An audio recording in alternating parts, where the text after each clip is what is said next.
गरुड़ पुराण कथा भाग 13। प्रेत का रूप और उसका निवारण। प्रारंभिक मंगलाचरण। श्री गणेशाय नमः। श्री हरि ओम। श्री गुरुचरण कमलेभ्यो नमः। जय श्री हरि, जय श्री हरि। भाइयों और बहनों, माता भगिनी और सज्जनों, आज हम सब इस पावन सभा में एकत्र हुए हैं गरुड़ पुराण की अमृतवाणी सुनने के लिए। ये वो ग्रंथ है जिसे स्वयं भगवान विष्णु ने गरुड़ जी के प्रश्नों के उत्तर में सुनाया था। ये केवल मृत्यु और परलोक का ही ज्ञान नहीं देता, बल्कि जीवित रहते हुए भी हमें सत्कर्म, सदाचार और धर्म मार्ग पर चलने की प्रेरणा देता है। गरुड़ जी का प्रश्न। कथावाचक भाव से। गरुड़ जी फोल्डेड हैंड्स जोड़कर भगवान विष्णु से विनती करते हैं, हे प्रभु, हे जगन्नाथ, कृपया मुझे ये बताइए कि जो मनुष्य जाने अनजाने में पाप कर्म कर बैठते हैं उनका क्या होता है। जो मनुष्य अपने कर्तव्य नहीं निभाते वो प्रेत योनि में क्यों गिरते हैं। और हे करुणा निधान, कृपा करके ये भी बताइए कि कौन से कर्म प्रेत रूप धारण करवा देते हैं और उनसे मुक्ति कैसे पाई जा सकती है। श्रोतागण, यही प्रश्न आज हमारे मन में भी है, क्योंकि हम सब अपनी भूलों से, अपने कर्मों से कई बार ऐसे पाप कर बैठते हैं जिनका हमें एहसास भी नहीं होता। भगवान विष्णु का उत्तर। भगवान श्री हरि शंख चक्र गदा पद्मधारी करुणा के सागर मुस्कुराते हुए गरुड़ जी से कहते हैं, हे पक्षीराज, सुनो। मनुष्य जब पाप कर्म करता है, धर्म से विमुख होता है, या उसके पुत्र नहीं होते और उसका संस्कार विधि पूर्वक नहीं होता, तब वो प्रेत योनि में गिरता है। हे गरुड़, पापकर्मी जीवों का बचना कठिन है।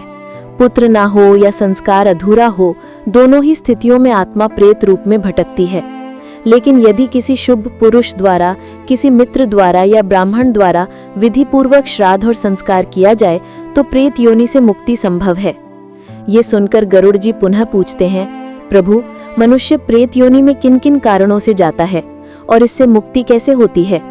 भगवान विष्णु कहते हैं कि जो अपने धर्म को त्याग देता है, पराये धर्म को अपनाता है, विद्या और सदाचार से रहित है, पाप कर्मों में आसक्त है, वह प्रेत योनि में जन्म लेता है। यमलोक के मार्ग में 16 पुर आते हैं जहां आत्मा अपने पापों का भार ढोती है। 4 मार्गों की व्याख्या। भगवान आगे कहते हैं कि हे गरुड़, संसार में 4 मार्ग हैं, धर्म, अर्थ, काम और मोक्ष। धर्म मार्ग पर चलने वाले उत्तम प्रकृति के जीव सीधे स्वर्ग जाते हैं। अर्थ मार्ग, दान करने वाले, धन का सदुपयोग करने वाले विमान पर बैठकर परलोक जाते हैं। काम मार्ग, जो दूसरों की इच्छाओं को पूरा करते हैं, वे कंधों पर उठाए जाते हैं। और मोक्ष मार्ग, और जो आत्मा मोक्ष की आकांक्षा रखती है, वे हंस युक्त विमान पर बैठकर परलोक की ओर प्रस्थान करते हैं। श्रोतागण, देखिए ईश्वर कितनी सुंदर शिक्षा दे रहे हैं। जिस जीवन में धर्म, दान, सेवा और मोक्ष की इच्छा है, वही जीवन सार्थक है। राजा बाभ्रू वाहन की कथा। अब प्रभु एक अद्भुत कथा सुनाते हैं, ध्यान से सुनिए। त्रेता युग में बाभ्रू वाहन नामक एक राजा हुआ।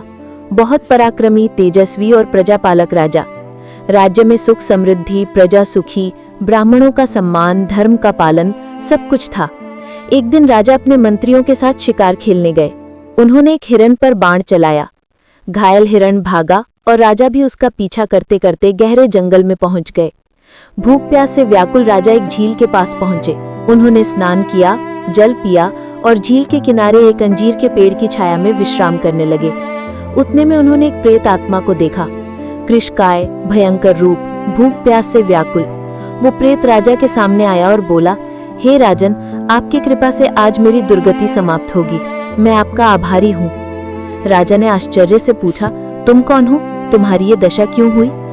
प्रेत बोला, मैं भी पहले एक राजा था, धर्म करता था, दान करता था, ब्राह्मणों का सत्कार करता था, परंतु मेरी एक ही कमी रही, मेरी कोई संतान नहीं थी। मेरे मरणोपरांत कोई श्राद्ध, कोई संस्कार नहीं कर सका, इसलिए आज मैं प्रेत योनि में भटक रहा हूँ। श्रोतागण, सोचिए कितना दुख है कि धर्म, दान, सेवा सब किया, पर पुत्र न होने और संस्कार न होने के कारण प्रेत योनि में फंस गया। राजा ने वचन दिया, हे प्रेतात्मा, चिंता मत करो, मैं तुम्हारे श्राद्ध संस्कार सब करूंगा। प्रेत ने विधि बताई, विष्णु पूजा करो, 2 शुद्ध सोने के टुकड़ों से श्री नारायण की मूर्ति बनाओ, उन्हें वस्त्र और आभूषणों से सजाओ और पूर्व में श्रीधर, दक्षिण में मधुसूदन, पश्चिम में वामन और उत्तर में गदाधारी स्थापित करो। मध्य में ब्रह्मा और महेश्वर की भी पूजा करो। एक सांड को छोड़ो, 13 ब्राह्मणों को दान दो। दूध और घी से भरा हुआ सोने का कलश दान करो। राजा ने मंत्रियों के साथ ये सब विधि पूर्ण की और श्रोतागण, जैसे ही ये संस्कार पूर्ण हुआ, वो प्रेतात्मा मुक्त होकर दिव्य रूप धारण करके स्वर्गलोक चली गई। कथा का संदेश। हे भाइयों और बहनों, इस कथा से हमें क्या शिक्षा मिलती है कि यदि कोई अनजान भी विधि पूर्वक श्राद्ध कर दे तो आत्मा को मुक्ति मिल सकती है, और यदि पुत्र स्वयं विधि पूर्वक श्राद्ध करे तो आत्मा को कितना लाभ होगा इसका तो अनुमान भी नहीं लगाया जा सकता। इसलिए गरुड़ पुराण कहता है कि श्राद्ध, दान और संस्कार बहुत आवश्यक है। जो इसे सुनता है या दूसरों को सुनाता है वो कभी भी प्रेत योनि में नहीं जाता। फलाश्रुति। श्रोतागण, ये गरुड़ पुराण का 13वां अध्याय था, प्रेत का रूप और उसका निवारण। जो भी इसे श्रद्धा से सुनता है उसके जीवन से भय दूर होता है और उसके पूर्वजों की आत्मा को शांति मिलती है।